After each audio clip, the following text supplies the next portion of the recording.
La superioridad de los españoles era subrayada en diversas formas, desde la preferencia de los lugares a ocupar en ceremonias religiosas o públicas hasta normas para la vestimenta, las diferencias en las penas por delitos similares y la de aplicar el azote público en muchos casos.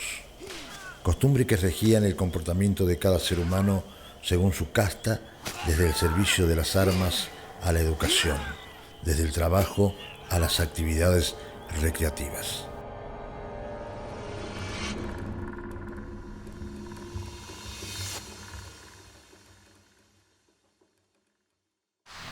Susana, entre lo que estuvimos hablando y lo que pudimos leer, no me queda claro qué es una casta.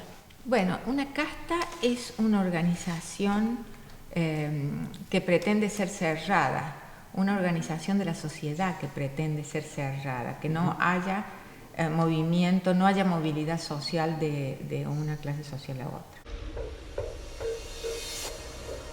Las castas se fueron desarrollando en todo el periodo colonial. Las razones eran más que evidentes.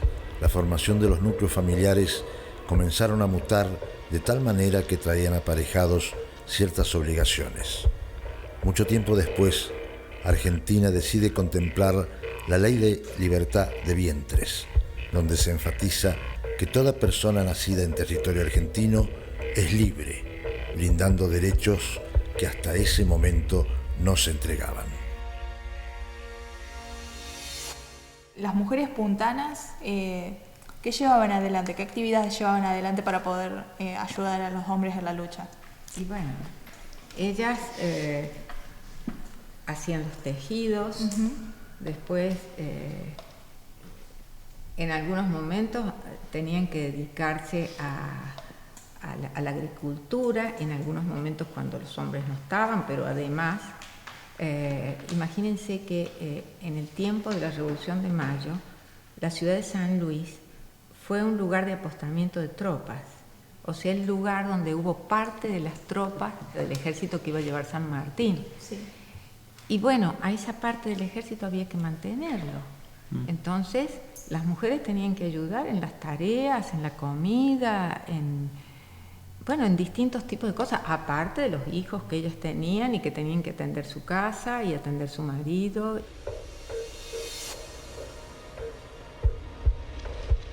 El territorio americano estaba en pleno enfrentamiento con españoles realistas. Las mujeres nativas corrían el peligro de quedar solas en sus tierras, ya que los hombres se han ido a enfrentar a los españoles.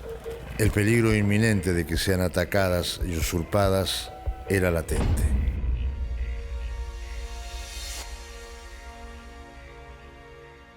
¿Hubo mujeres argentinas de familias, digamos, adineradas que estuvieron presentes en la lucha?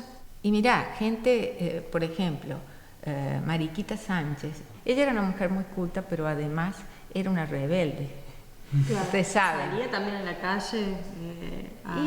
Ella, quizás con el rifle al hombro. No, era una rebelde en la medida que transgredió las normas sociales del marido que le habían asignado los padres. Ella dijo, yo no me quiero casar, y se casó con otro. Tal cual. Claro. Pidió el permiso al virrey y ella se casó con otro, pero la recluyeron en una escuela, en un lugar de monjas, hasta que pudo casarse con quien ella quería. Pero eso, ella era una rebelde ya de por sí.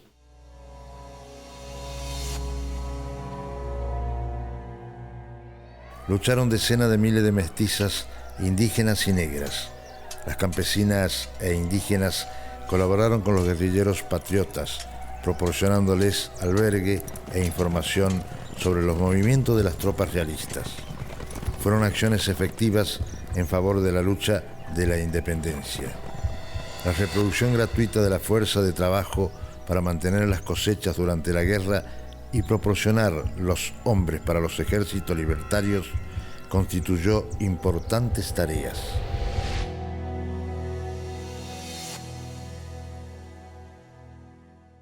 ¿Y existía alguna forma de que las mujeres participaran de la lucha pero sin ser descubiertas, digamos, para después no sufrir estos castigos? Claro, ¿cuáles eran las Ese era el riesgo. estrategias? No. Todos trataban de permanecer ocultos. Todas las estrategias que se hacen es tratar de disimular, tanto los hombres como las mujeres. Claro. Pero ese es el riesgo de una revolución. Las mujeres también son castigadas. Quizás, a lo mejor el castigo era menor que el de los hombres, en algunos casos.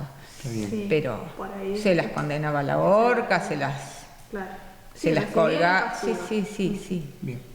Se las ha condenado, se las ha ejecutado a las mujeres. Algunas mujeres en el tiempo de la revolución que estuvieron ahí se las ejecutó.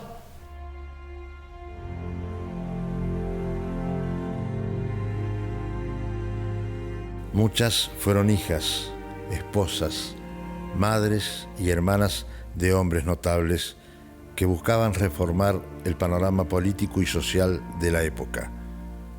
Varias de ellas sabían leer y escribir y actuaban como transmisoras de las novedades que surgían en torno de la disputa por el poder en estas tierras. Patriotas interesadas por el surgimiento de la nación se comprometieron con esta causa y de hecho abrieron las puertas de sus casas para ser anfitrionas de reuniones sociales donde se hablaba de arte, religión, economía y política. Bueno, entonces como para entender un poco más el tema, nos estás contando que es como que los jesuitas fueron expulsados por incentivar un pensamiento acerca de poner en telejuicio la monarquía, el poder del rey. Sí. Pero también había cuestiones que tenían que ver con económicos, con comercio. Claro, es decir, también los jesuitas adquieren un inmenso poder económico. Incluso ellos tienen el monopolio de la hierba.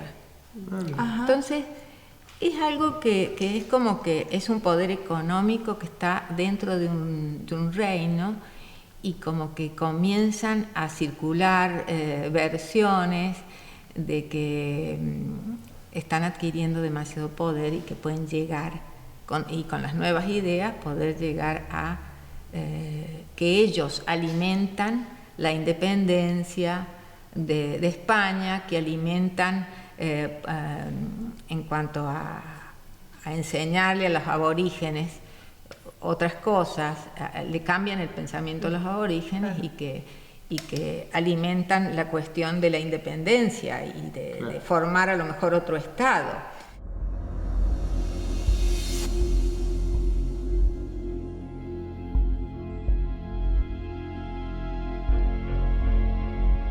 Esta orden era poderosa por las propiedades acumuladas y por la influencia política que había alcanzado. Los jesuitas fueron los educadores de las élites del Imperio Español y sus alumnos les guardaban respeto y admiración. Además, el rey desconfiaba de la fidelidad de los jesuitas porque no aceptaban la política de imponer la voluntad del rey sobre la Iglesia, aún por encima de la autoridad del Papa.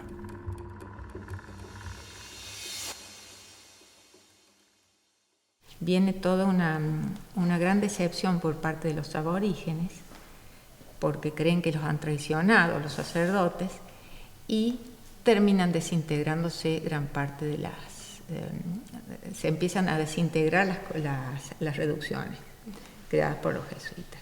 El problema ideológico reside en que hay nuevas ideas donde se cuestiona la autoridad absoluta de los monarcas.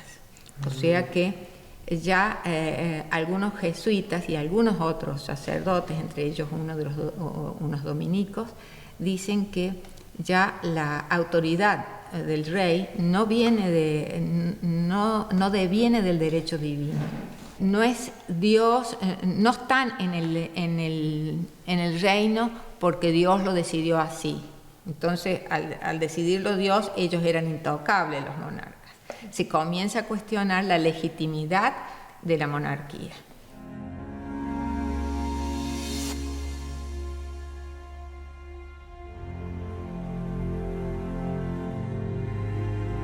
El Virreinato del Río de la Plata contribuyó a establecer un nuevo régimen económico que permitió que el comercio se hiciera por puertos habilitados para la disminución del contrabando, que hasta entonces afectaba mucho a la corona real. Estas medidas permitieron nuevas rutas marítimas, comerciales y el mercadeo de toda clase de mercancía.